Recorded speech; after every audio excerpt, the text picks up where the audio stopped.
마태복음 26장은 1절부터 두 내용이 대비되어져 있어요. 하나는 향유 옥합을 깨뜨려서 기름 부은 여인, 기름을 붓다 도유라고 얘기를 해요.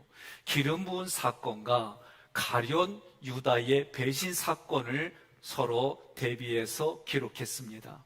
기록한 이유는 창세기부터 요한계시록까지 두 길이 있습니다. 하나님이 계획하고 운행하는 길이 있고, 그 하나님과는 별개로 하나님과는 관계가 없이 자기의 길을 걸어가고 더 나아가 하나님을 대적하는 사람의 길로 두 길이 있어요. 이 두 길에서 나는 오늘 본문의 말씀을 통하여 어떤 길에 서서 가고 있는지, 그 질문에 여러분들이 먼저 대답하시고, 두 번째는 하나님의 길로 갈 때에 나의 신앙의 고백의 내용과 수준은 어떤 것인지, 나의 삶은 오늘 예배를 드렸다고 한다면 그 예배를 드린 결단으로 부모와 자녀가 부모님을 대할 때에, 내 이웃을 대할 때에 내가 한 가지를 내 삶에 이렇게 적용시켜서 승리하는 한 주간, 그리고 돌아오는 주일에는 하나님 승리했습니다, 주님의 은혜로 승리했습니다, 여기까지 도와주신 하나님 감사드립니다, 남은 생애에도 도와주실 줄 믿습니다, 이런 고백이 될 수 있도록 결단하는 여러분과 제가 되기를 주님의 이름으로 권면하며 축복합니다. 14절, 그때 12 중에 하나인 가룟 유다라 하는 자가, 그때 토테라고 이 단어는 앞에 향유 기름을 부은 여인의 문단과 그 여인의 행적을 적은 문단과, 그리고 가룟 유다의 이야기가 시작된다, 그런 의미예요. 성경은 늘 하나님의 길을 걷는 이들과 하나님을 대적하여 자기의 길을 걷는 이들을 대비합니다. 하나님 앞에 한 번밖에 예배를 드리지 못했습니다. 한 번 예배를 드리고 순교한 아벨의 이야기와 하나님이 원하지 않는 자기의 예배를 드린 가인의 모습을 기록했습니다. 하나님이 약속한 땅을 정탐하러 갈 때에 그 당시에 유능한 지도자들과 하나님의 약속으로 살아가는 여호수아와 갈렙의 두 길을 기록했습니다. 이러한 의미로 그때라고 하는 것은 오늘 본문에서는 향유 옥합을 깨뜨려 예수님의 머리에 기름을 부은 여인의 헌신과 희생, 그리고 함께 3년을 동고동락했지만 예수님의 육체를 은 40에 은 30에 팔아버린, 비천한 자리로 만들어버린 가룟 유다 이야기가 시작된다라고 말하는 거예요. 12 중에 이 도데카는 12이라고 하는 숫자가 있습니다. 그러나 또 한 뜻은 완전한 통치라는 뜻이 있어요. 다시 말하면 가룟 유다의 삶일지라도 하나님의 온전한 계획과 운행 안에 있다, 그 얘기요. 우리가 쉽게 듣는 얘기는 예수님 손바닥 안에 있다는 얘기입니다. 하는 자, 불려지는 사람, 가룟 유다라고 할 때에 유대 지역의 가리옷 출신입니다. 이 가리옷을 가리옷 이렇게 부르는데, 가리옷의 어근은 시카리오스라는 단어예요. 외국의 영화 이름 제목이 시카리오스입니다. 멕시코하고 미국의, 그리고 정부와 그리고 마약을 팔아가는 갱단들의 전쟁 이야기가 시카리오스라는 제목인데, 오늘 이 시카리오스 뜻은 자객, 비적이라는 뜻이에요. 다른 말로 말하면 악한 날에 쓰임받도록 숨겨놓은 자객이 가룟 유다다, 그 얘기입니다. 마태복음 13장 25절로 28절 함께 봉독합니다. 사람들이 잘 때에 그 원수가 와서 곡식 가운데 가라지를 덧뿌리고 갔더니 싹이 나고 결실할 때에 가라지도 보이거늘 집 주인의 종들이 와서 말하되 주여 밭에 좋은 씨를 뿌리지 아니하였나이까? 그런데 가라지가 어디서 생겼나이까? 주인이 이르되 원수가 이렇게 하였구나. 종들이 말하되 그러면 우리가 가서 이것을 뽑기를 원하시나이까? 아멘. 그 위에 구절을 보며 뽑지 말라는 거요, 마지막 때가 있다는 거요. 마지막 때가 있기 전에 먼저 뽑으려고 그러면은 좋은 씨가 성장한 잎과 그리고 뿌리와 이런 모든 것도 다칠 수 있다라는 얘기입니다. 우스 땅에 사는 욥이라고 하는 사람, 하나님을 얼마나 잘 믿는지 마귀가 와서 시비 붙어요. 그러면서 하나님이 목숨을 빼놓고는 나머지를 맡겼어요. 오늘 이러한 사건들을 볼 때에 오늘 가룟 유다도 하나님의 계획과 운행 안에 있는 가룟 유다라고 불려지는 이 한 사람이 대제사장들에게 가서 말합니다. 한마디로 가룟 유다는 원수가 뿌려놓은 가라지예요. 악한 날에 쓰임받도록 숨겨놓은 자객이다, 그런 뜻입니다.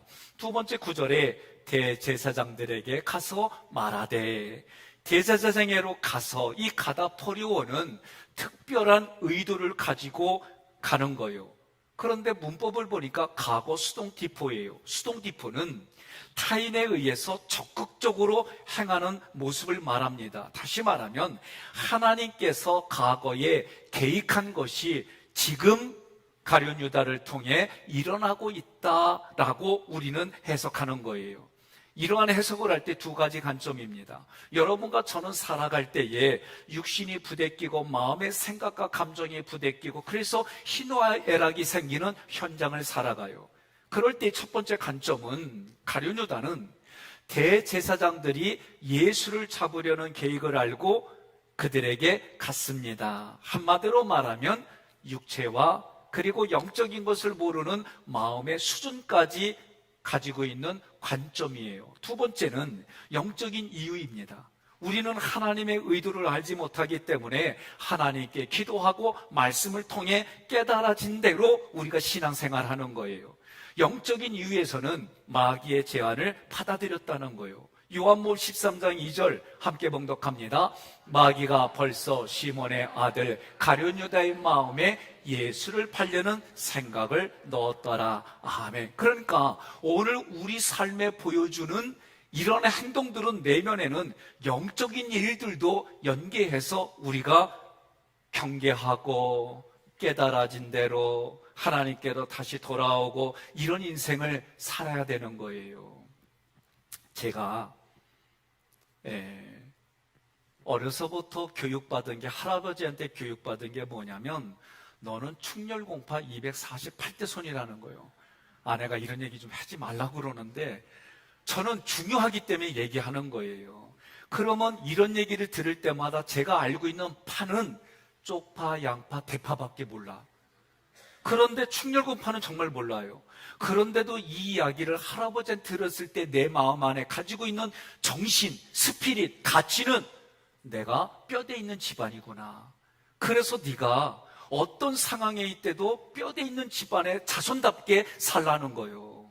이게 우리 할아버지가 저에게 준 교육이에요. 그러니 내가 아무리 어려운 상황이 돼도 뼈대 있는 집안의 자손답게 반응하고 뼈대 있는 집안의 자손답게 살라는 거예요. 제가 중학교에 갔습니다. 리 단위 동네에 있던 학교 다니다가 면 단위로 갔어요. 우리 동네 이름이 남창이요. 왜 웃어? 나 알아요, 왜 웃는지. 면 단위 갔더니 애들이 이름이 남창 소리 듣고 막 놀리는 거예요. 그래서 제가 할아버지한테 얘기해요. 할아버지, 남창이를 이름을 가지고 갔더니 애들이 나를 놀려요. 아주 시골에서 왔다고 위아래로 채려보고, 아니 지들이 뭐 거기 사는 게 뭐 이렇게 큰 대수라고 가진 것도 다 또이또인데, 아니 그런 것 받아서 얘기를 했더니 손자인 저한테 해주는 게 뭐냐, 남영남자에 창성할 창자. 그래서 창, 포 이런 거는 바닷가에 있는 동네 이름들이 많아요. 남쪽에서 창성하는 거는 거예요. 남쪽에서 부흥하는 거 우리 동네 이름이라는 거예요. 그래서 그 얘기 듣고 가서 얘기했지. 야, 포와 창은 바닷가에 근처에 있는 이름인데 이런 뜻이 있어. 얘기했어요. 그리고 나서 제가 이제 중학교를 졸업하고 고등학교를 평택으로 갔어요. 평택으로 갔더니 거기는 시요. 그랬더니 면 단위한 촌놈이라고 또 그러네. 아주 웃겨. 아니 무슨 거기에 살면 대수인가? 뭐 조금 알고 있는 게 대수요? 그래서 사회선생님 이름이 정대수인데 그 선생님이 저한테 해준 얘기가 있어요. 그런 거 신경 쓰지 말라는 거예요. 네가 실력 갖추면 된다는 거예요. 그런데 어찌됐든 그래서 제가 그때 가지고 있던 정신이 뭐냐, 우리 하나님으로부터 받은 교육이 뭐냐, 너는 뼈대 있는 신앙 가문이라는 거예요. 이거 하나 가지고 어떤 상황에 있든지 돈 앞에 무릎 꿇지 말고 폭력 앞에 네 인생관을 바꾸지 말고, 이런 게 제 나름대로 정신이 있었어요. 그래서 제가 이런 마음을 가졌어요. 어떤 마음이냐, 나는 대동포중학교 나왔다, 나는 대남청초등학교 나왔다, 나는 뼈대 있는 집안이다, 니네는 그런 거 없지, 속으로만 그렇게 생각하고 살았어요. 여러분, 우리가 믿음의 생활을 한다라고 할 때 하나님이 우리에게 주시는 정신, 하나님이 우리에게 주시는 가치가 어떤 거냐에 따라서 오늘 가룟유다는 하나님의 그런 영적인 계획을 알지 못했어요. 유대인이기 때문에 구약의 말씀을 구절구절마다 외우고 알고 있었지만 하나님의 그런 의도를 알지 못했기 때문에 마귀가 제안하니까 쉽게 예수의 몸뚱어리를 은 30에 팔아버린 거예요. 가룟유다의 모습을 다시 한번 기억해 보십시다. 그는 향유 옷값을 깨뜨려서 예수님의 머리에 향유를 부은 일 때문에 불편했어요. 그 마음이 꼬였어요. 여러분 생각해 보십시오. 저도 말씀을 준비하면서 뒤돌아보니까 나보다 후배인데 설교도 잘하고 교회도 잘 이끌어가고 아주 그런 상황이 되면 얼마나 능수놀라게 하는지, 그러면 잘했다, 너 정말 멋있다, 이 나라의 보배다, 그런 마음이 올라오는 것보다 삐졌어. 내가 뒤돌아보니까 그렇더라고. 나는 지금 여전히 부목사인데 쟤는, 그러면서 이걸 가지고 긍정으로 말하고 희망으로 말하고 소말하고 잘해서 이런 것보다는 하나님 난 뭐래요? 내 과거를 뒤돌아보니까 그리야. 오늘 여러분 자신에게 이 말씀을 가져가 보세요. 어느 여러분이 잘하는 사람이 하나님 앞에 너무 잘 섬겨, 그래 잘했어, 귀해, 너 우리 교회 기둥이야, 이렇게 말하는 것보다 마음이 상해, 마음이 불편해. 그러면 오늘 한번 뒤돌아보자는 거예요. 어느 집사님이 배우자에게 너무 잘해, 와 아름다워, 그 모습 보면서 잘해, 나도 잘해야지, 나도 배우자에게 잘해야지, 그런 마음이 아니라 마음이 상해, 기분이 나빠. 그리고 애꿎은 배우자한테 괜히 시비부터. 생각해보자는 거예요. 이러한 육적인 불만이 영적인 불만과 연결돼서 예수님을 배신하고 예수님을 팔아버린 현장이 오늘 본문이에요. 자기가 나서서 자기가 드러내는 일을 해야 돼요. 가룟유다는 12제자 중에 가장 능력으로 인정받은 사람, 왜? 전대를 맡았거든요.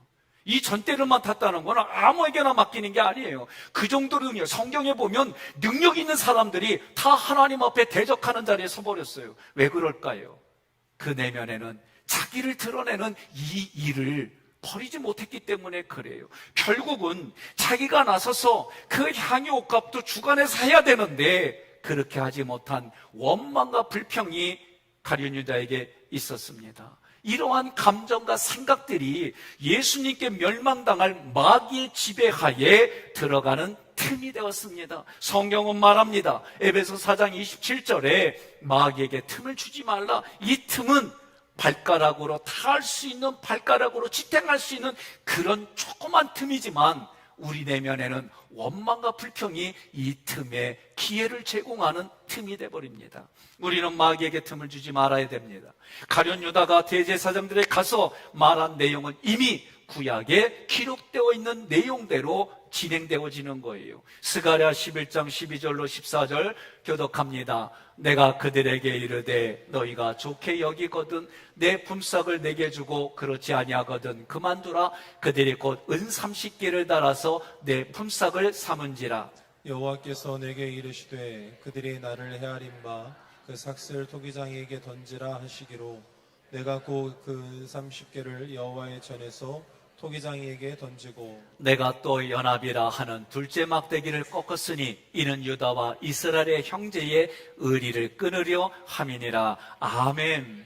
지금 대제사장들 앞에 가룟유다가 가서 말하는 거, 이 말하되 에포는 마음속에 있는 불신앙으로부터 가득 찬 내용들이 나오는 거예요. 그것이 가룟 유다의 생각과 감정입니다. 마태복음 12장 34절 함께 봉독합니다.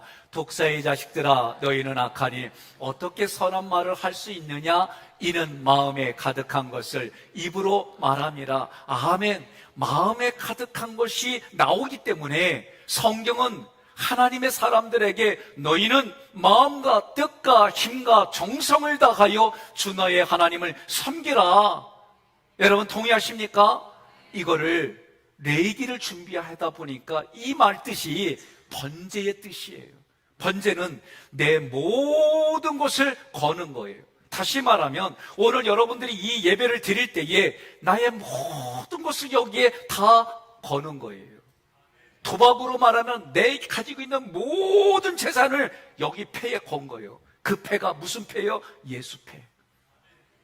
우리는 지금 그런 마음으로 여러분과 저는 예배를 드리는 거예요. 비가 와도 어려워도. 어제 올라가 보니까요, 비가 오니까 다 뿌예. 예? 그냥 뿌옇게 내리는데 와, 환상적이에요. 내 말이 맞나 안 맞나? 비 오는 날 올라가 보세요. 얼마나 멋있는지 빛들은, 그리고 희양찬란하게 십자가도 보이고 이런 모습 속이에요. 예? 옆에 분한테 그래요. 그 얼굴이 당신의 얼굴이요. 예?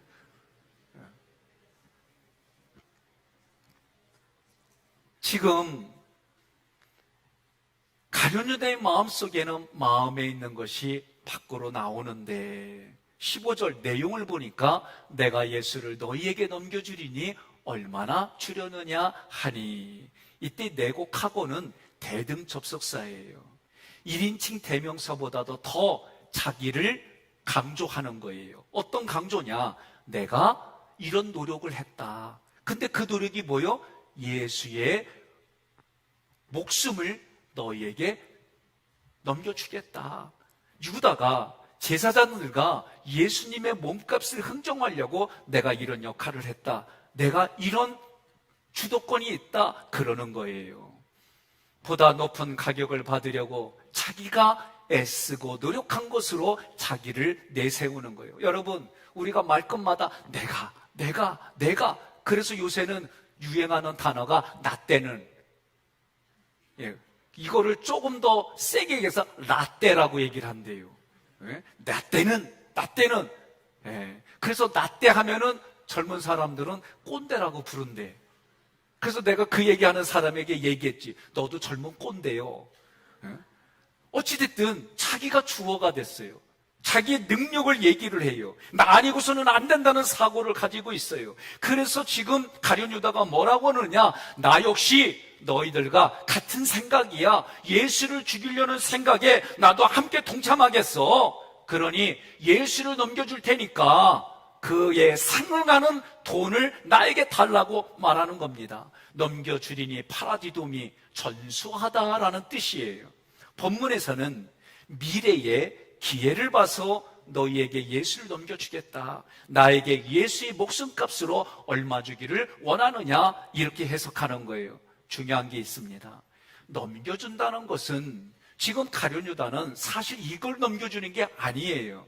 14절에서 12 중에 하나인 가룟 유다라고 그랬어요. 이 말 뜻은 원래 구원자 예수님의 제자이기 때문에 예수 생명을 전달할 자가 넘겨주다, 이런 뜻이 돼야 되는 거예요.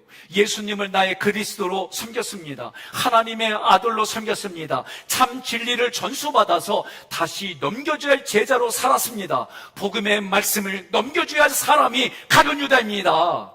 이것이 원래 가룟 유다가 해야 될 일인데, 그럼에도 불구하고 복음을 넘겨주는 것이 아니라 예수님의 육신을 은 30에 팔아 넘겨버렸어요. 다시 말하면 죄를 넘겨주었습니다. 사망을 넘겨주었습니다. 존귀한 예수님을 비천한 자리로 만들었습니다. 여러분, 질문하겠습니다.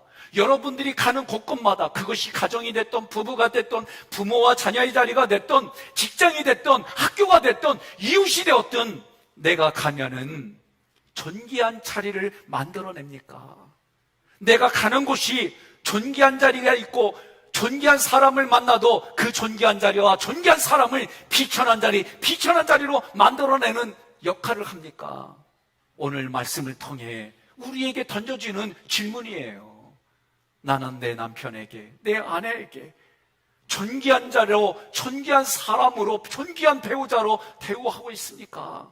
내가 내 자녀들에게 존귀한 자로, 인격적으로 대우하고 있냐 말이요.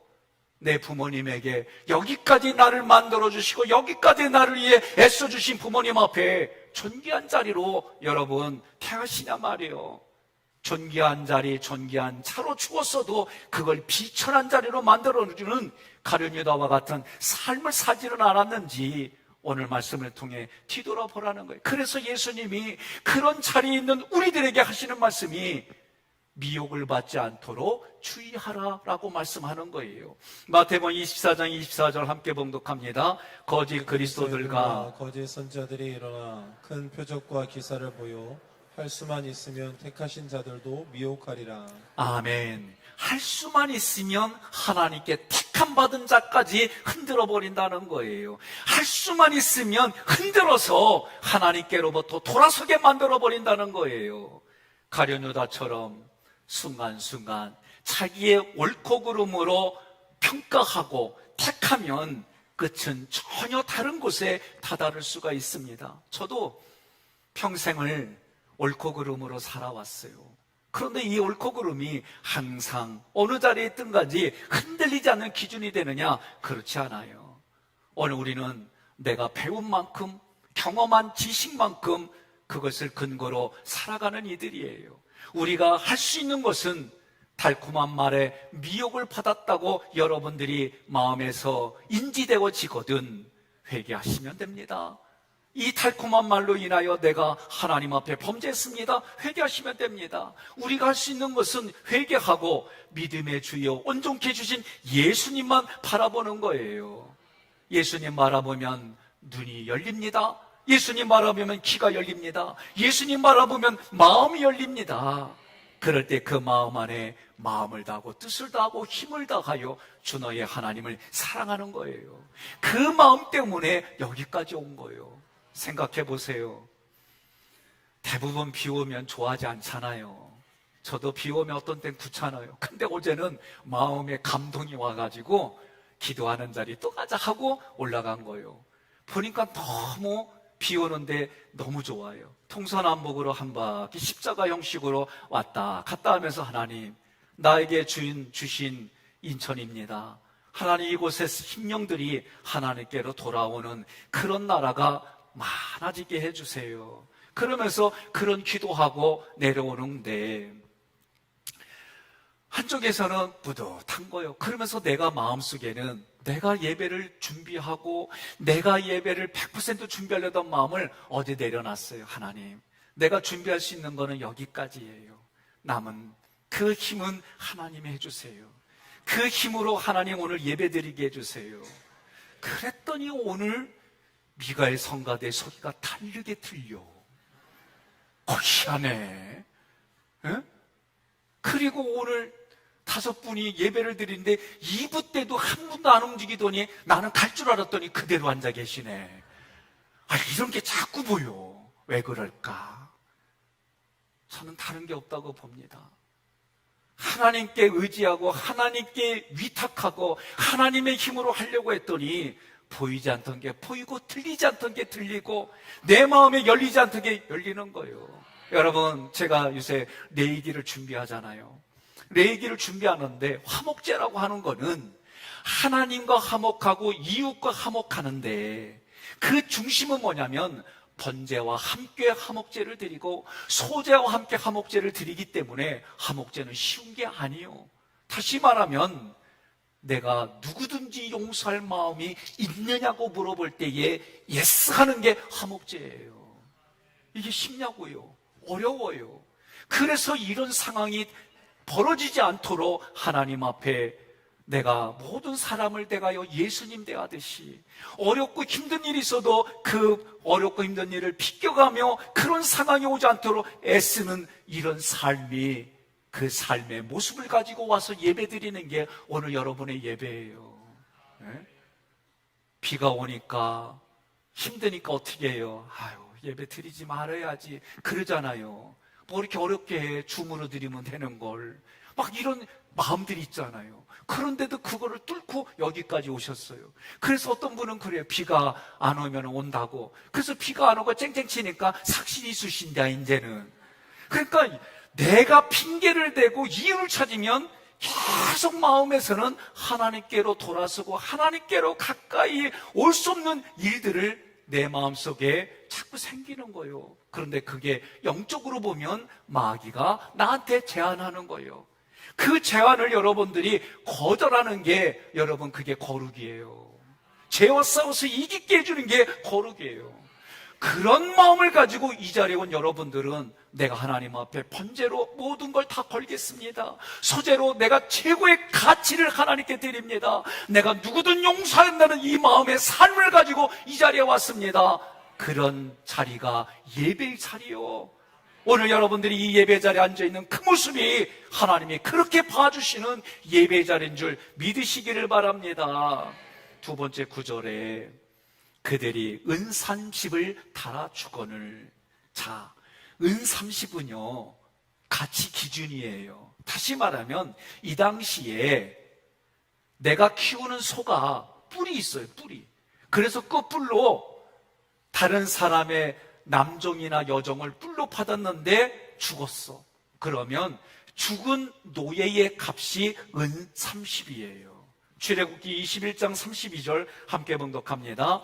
소가 만일 남종이나 여종을 받으면 소임자가 은 30세겔을 그의 상전에게 줄 것이요 소는 돌로 쳐서 죽일지니라. 아멘. 따라서 은 30은 죽은 노예의 값인데, 오늘 여기서 말하는 건 뭐냐면 죄의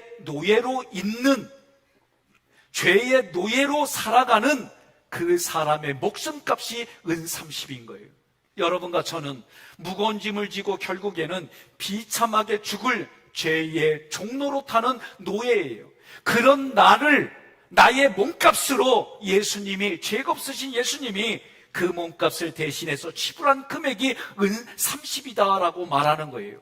복음서 기자들 중에 마태만 구체적으로 은 30을 기록했어요. 마가와 누가는 돈의 액수를 말하지 아니하고 돈을 주겠다라고만 표현했어요. 의도가 있어요. 마태는 은 30을 기록한 건 구약에서 이미 예언한 대로 하나님에 의해서 이런 일들이 이루어지고 있다라고 보기 때문에 이렇게 기록한 거예요. 그래서 스가랴 11장 12절 함께 봉독합니다. 내가 그들에게 이르되 너희가 좋게 여기거든 내 품삯을 내게 주고 그렇지 아니하거든 그만두라. 그들이 곧 은 30개를 따라서 내 품삯을 삼은지라. 아멘. 이러한 구절을 근거로 예수님은 한 노예의 몸값으로 우리들을 대신하여 속죄의 제물로 십자가에 팔린 거예요. 이것을 마태는 강조하는 겁니다. 15절에서 한번 깊이 생각해 보겠습니다. 제가 15절을 읽으면서 이렇게 해석이 됐어요. 가룟 유다가 대제사장들에게 이렇게 말하는 겁니다. 내가 한 일에 대하여 얼마를 줄 거요? 여러분 깊이 생각해 보세요. 사람은 누구나가 다 평가를 합니다. 평가를 하고 오는 거는 보상입니다. 제 친구도 연구소에 있는데 대기업을 이렇게 이직이 많아요. 그 물어봤어요. 너 이렇게 자주 옮기냐? 그랬더니 저보고 모르는 소리 하지 마라. 내 가치를 내가 하는 거예요. 나를 잡고 싶으면 그만한 대가를 지불하라는 거예요. 내가 이 회사에서 일하는 능력이 되면 나를 그만큼 대우하라는 거예요. 오늘 가룟 유다는 그런 모습입니다. 평가를 했어요. 예수님에 대한 평가를 했어요. 그 대가를 보상으로 지불하거나 지불받는 것을 택했어요. 저는 사꾼이란 단어를 나쁘게 안 봅니다. 삭을 받은 만큼 일하는 게 사꾼이에요. 오늘 하나님은 우리를 사꾼으로 부르지 않았어요. 하나님을 향하여 헌신하고 하나님을 향하여 희생하는 걸로 불렀지 사꾼으로 부르지 않았어요. 여러분 목숨을 유지하고 가정을 꾸려나가고 자녀들을 키워가며 일한 대가는 받아야지요. 이거 받지 말라는 얘기가 아닙니다. 본문에서는 이런 대가의 보상을 말하는 것이 아닙니다. 가룟 유다는 자기가 한 일에 대하여 보상을 받으려고 했어요. 누구에게? 제사장들에게, 사람들에게. 여러분도 한번 질문해 보겠습니다. 가룟 유다와 같이 가정에서 내가 아내로, 여러분 전업주부 계신 분들 계시죠? 전업주부가 내가 당신을 위해서 자녀들을 일했으니까 한 달에 얼마씩 줘. 이런 분 계세요? 있시오 없시오? 없시오. 그거 얘기하면 가정부지. 안 그래요? 남편이 아버지가 밖에 나가 일해요. 일해가지고 돈 벌어 와가지고 내가 니들한테 월급 줄게. 그런 아버지 있시오? 없시오. 근데 왜 그런 자리로 들어갑니까? 왜 그렇게 그런 자리를 만들어 갑니까? 안타까운 거예요. 여러분, 가룟 유다와 같이 교회에서 헌신과 봉사의 이름으로 행한 일들마다 얼마를 달라고 여러분 그렇게 하십니까? 가정에서 헌신과 봉사의 이름으로 행한 일들마다 얼마를 받으려고 하십니까? 직장에서 한 달 그 일을 하고 열심히 일해요. 때로는 헌신과 봉사의 이름으로 자기가 하는 일들도 있어요. 그러나 매 일마다 그렇게 하십니까? 그렇다면 그 사람은 사꾼의 자리로 들어가는 거예요. 나쁜 의미는 아니에요. 내가 일한 만큼만 받겠다. 내가 받은 만큼만 일하겠다는 거예요. 하나님께서 이런 인생의 삶을 이야기하는 거예요. 뭐라고 얘기합니까? 그것과는 비교가 안 되는 좋은 것을 주겠다는 거예요. 야고보서 1장 17절 함께 봉독합니다. 온갖 좋은 은사와 선물이 다 위로부터 빛들의 아버지께로부터 내려오나니 그는 변함도 없으시고 회전하는 그림자도 없으시니라. 아멘. 특별히 좋은 것, 특별히 가장 귀한 것을 주시겠다는 거예요. 그것이 하나님의 아들 예수 그리스도인 줄 믿으시기를 바랍니다. 그 예수가 오셔서 마태복음 20장 28절에 자기 목숨을 많은 사람의 대속물로 주시겠다는 거예요. 이것이 우리에게 주신 선물이에요. 보혜사 예수님이 승천하신 후에 또 다른 보혜사를 우리에게 성령님을 선물로 주셨습니다. 보혜사라고 하는 단어는 다른 사람에게 도움을 주도록 그 사람 곁에 부름받은 사람, 부름받은 자가 보혜사예요. 보혜사라는 뜻이 이 파라클레토스라고 하는 이 단어는 그래서 변호사, 위로자, 상담자, 친구로 해석이 되는 거예요. 그런 보혜사를 우리에게 주셨습니다. 16절, 그가 그때부터 예수를 넘겨줄 기회를 찾더라. 이 기회, 유카이리아는 가장 적절한 기회를 말해요. 본문에서 가장 적절한 시기는 많은 사람들과 함께 있는 예수님이 아니라 홀로 떨어져 있는 기회를 말해요.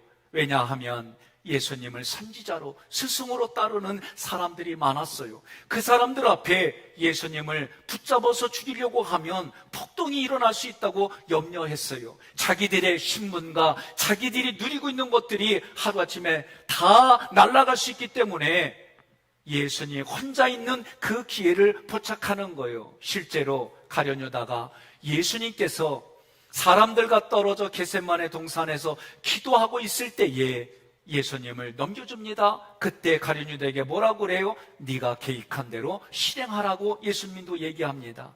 가룟 유다는 예수님이 십자가에 돌아가실 때까지 많은 기회가 있었음에도 불구하고 회개하고 돌아오지 않았어요. 성경은 가룟 유다를 설명할 때 12절에서 12 중에 하나다라고 기록했어요. 이 말의 뜻은 12은 예수님께서 몸소 선택한 제자들입니다. 주님으로부터 권능을 받았습니다. 그 권능을 받아서 복음의 사역을 했습니다. 귀신을 쫓아냈습니다. 아픈 사람을 살려냈습니다. 3년 동안 주님과 동고동락했습니다. 주님으로부터 가르침을 받았습니다. 이들은 제자로서 예수님을 사랑했습니다. 예수님께 헌신했습니다. 그럼에도 불구하고 마음을 지키지 못한 것이 가룟 유다예요. 신명기 4장 9절 6장 5절 함께 봉독합니다. 오직 너는 스스로 삼가며 마음을 힘써 지키라. 그리하여 내가 눈으로 본 그 일을 잊어버리지 말라. 내가 생존하는 날 동안에 그 일들이 내 마음에서 떠나지 않도록 조심하라. 너는 그 일들을 내 아들들과 내 손자들에게 알게 하라. 너는 마음을 다하고 뜻을 다하고 힘을 다하여 내 하나님 여호와를 사랑하라. 아멘. 그러나 가룟 유다가 마음을 지키지 못했어요. 마음의 주인을 예수님에게서 마귀로 섬겼어요. 마귀의 역할은 뭡니까? 삼위일체 하나님, 그 하나님과 나를 분리시킵니다. 그 틈을 파고 들어와서 사람과 사람 사이를 이간질시킵니다. 그리고 그 마지막은 마귀에게 준비된 지옥에 우리의 이름이 가서는 안 돼요. 여러분, 가서는 안 돼요. 옆에 분에게 그래요. 가려면 천국 가라. 갈 데 없으면 천국 가라. 우린 그러고 사는 거예요. 동의하십니까? 요한일서 3장 8절에 하나님의 아들이 나타나신 것은 마귀의 일을 멸하려 하십니다. 요한일서 3장 10절에 보니까 하나님의 자녀들, 마귀의 자녀들이 드러나요. 드러나는 내용을 보니까 그리스도의 의를 행하지 않아요. 형제를 사랑하지 않아요. 그러니 오늘 여러분들이 이 자리에 있다는 것은 하나님과 화목하고 이웃과 화목하는데 그 내면은 뭐냐? 내가 용서할 마음이 있습니다. 내가 용서할 마음이 있습니다. 옆에 분한테 그리요. 아멘 하는 것도 그거에 동의하는 거요. 그러세요. 예? 내가 아내를, 남편을, 배우자를 용서 못한 걸 용서할 마음이 있습니다. 그래서 언제든지 날 용서합니다. 용서를 빌 때 용서해 줄 수 있는 거예요. 부모와 자녀 간에, 내 이웃 간에, 여러분 사랑할 삶의 자리에 이런 마음을 가지고 하나님 앞에 예배드리는 자리가 오늘 이 자리, 예배의 자리입니다. 이 자리를 여러분 지키시기를 주님의 이름으로 권면합니다. 가룟 유대의 마음까지 예수님은 꿰뚫고 있었습니다. 하나님 아버지의 계획을 알았습니다. 그러나 그 계획을 순종하려면 하나님 앞에 기도하지 하고서는 순종할 수가 없는 자리예요. 겟세마네에서 기도합니다. 땀방울이 핏물로 바뀌어갑니다. 그리고 자원하는 마음으로 십자가의 길을 걸어가셨습니다. 오늘 본문의 말씀을 통해 향유 옥합을 깨트린 여인과 가룟 유대의 삶을 대비하여 기록한 말씀을 기억하시면서 나는 향유 옥합과 같은 여인의 삶을 살기로 결단한다면 이것은 하나님이 내게 은혜를 베풀어 주셔서 진리로 반응하는 여러분의 삶이 됩니다. 가룟 유다와 같은 삶을 살지 않겠다고 고백한다면 이 또한 하나님의 은혜 앞에 반응하는 진리의 삶이 됩니다. 우리는 항상 깨어 있어야 됩니다. 우리는 하나님의 말씀을 통해 미혹하는 말을 경계해야 됩니다. 하나님 중심, 예수님 중심, 성령님 중심이 예수의 피값으로 세운 교회 중심으로 예배자를 지키며 말씀을 여러분들의 가슴에 새기고 이 땅을 살아가기를 간절히 소망합니다.